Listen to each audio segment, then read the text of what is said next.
Yo, what up, world, and welcome to another edition of the Living the Dream podcast. I'm your host, Coach Spalding, and as always, I'm hyped to give you this message, man. I'm hyped, baby, and I want to hit on something today that I think a lot of people don't really understand when they trying to take their dream to the next level, or when they trying to accomplish a major goal, man, and there has to be a shift change.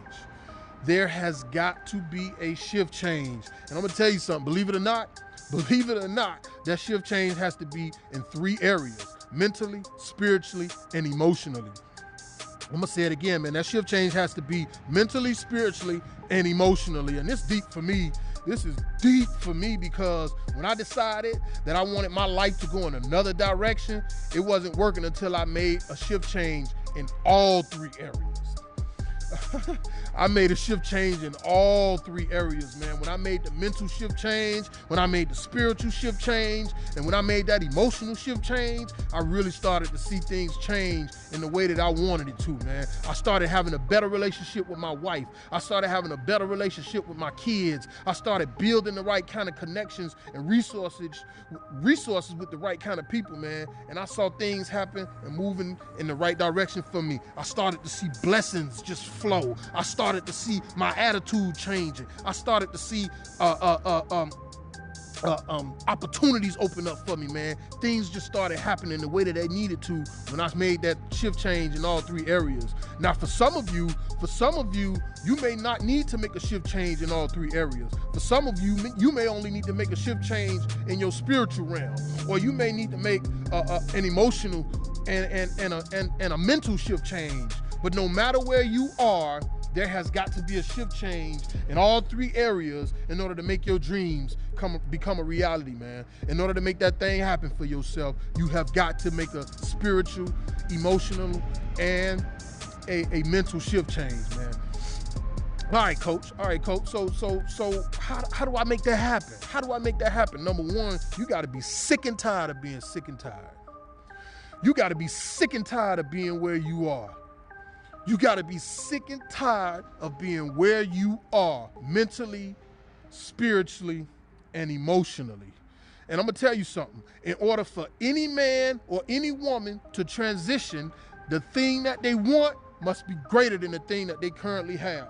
I'm going to say it again. In order for anyone to transition, the thing that they want must be greater than the thing that they currently have. Now, I'm not going to lie. The transition's going to be hard.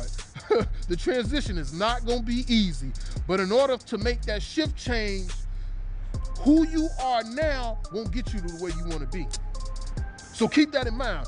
Who you are now won't get you to where you want to be. Which brings me to my next point. You have to sacrifice something, man. Oh man, this is especially for my teenagers. Because this is hard for them. You're gonna have to sacrifice something, man. You're gonna have to sacrifice something, man. I have a quote that I use, man, that happened to be my favorite quote, and it's: sacrifice leads and gains follow. Woo! Sacrifice leads and gains follow. And what that quote is saying that you're gonna have to sacrifice something. You're gonna have to sacrifice who you are in order to be who you want to be. And for some of you, you may have to sacrifice your friends. Yeah, I said it. You may have to sacrifice your friends. Who you running with ain't gonna get you to where you want to go. Who you running with ain't gonna get you to where you want to go. Your homeboy you running with, he ain't the right homeboy for where you trying to be. Your homeboy you running with, your homegirl you running with, she ain't the right homegirl for where you trying to go with your life. So you're going to have to switch it up in terms of your inner circle. And for some of you, you may have to sacrifice some family members, man. Yeah, I said it. You may have to sacrifice some family members. Some of your family members, because they don't like or agree with the direction you trying to go in, you're going to have to cut them off. You're going to have to cut them off. Yeah, I know it's hard. I know you don't like me saying that, but I got to give you the real. You're going to have to cut it off. And let's be real, man. Let's be real. It is what it is, man. Change is necessary because the old you ain't going to work, because old ways don't open new doors. I'm going to say it again, man. Old ways don't open new doors, and you can't get to the new you without sacrificing the old you. Woo! I'm going to say it one more time. You can't get to the new you without sacrificing the old you. So before I get out of here, I want to make sure you get this, man. I want to make sure you get this. In order to act on your dream, you have to have a mental, spiritual, and an emotional shift change. And where you are won't get you to where you want to be. So that shift change is very important. And last, find out what it is you have to sacrifice to get to where you want to be. Because you have to sacrifice something. And what are you willing to sacrifice? Again, man, it's your coach, your motivator, your inspirator, Coach Spalding, saying have a great rest of the week and make the rest of your life the best of your life. I'm out.